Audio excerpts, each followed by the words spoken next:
পাহাড় খুবই সুন্দর। কতক্ষণ জানেন? যতক্ষণ বৃষ্টি হয়, মেঘ থাকে, কুয়াশা থাকে, অন্ধকার থাকে, ততক্ষণ। পাহাড় বেদনা দেয় কখন জানেন? যখন ভাই সূর্য ওঠে আকাশে।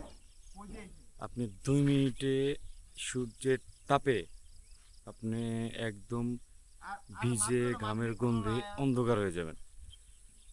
এতক্ষণ রোদের তাপ ছিল না, 10 মিনিট হলো সূর্যের রোদের তাপ এত পরিমাণে প্রখর হওয়া শুরু হয়েছে যে মানে সকাল 7টার আশেপাশে বাজে, ম্যাক্স 7টা 10 হতে পারে, 7টা আগেও হইতে পারে।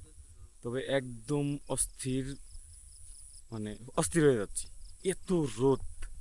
দেখেন একদম চকচক করছে মুখের এই দিক দিয়ে ঘাম, হয়তো আপনারা ভিডিওতে দেখতে পাচ্ছেন, একদম চকচক করতেছে।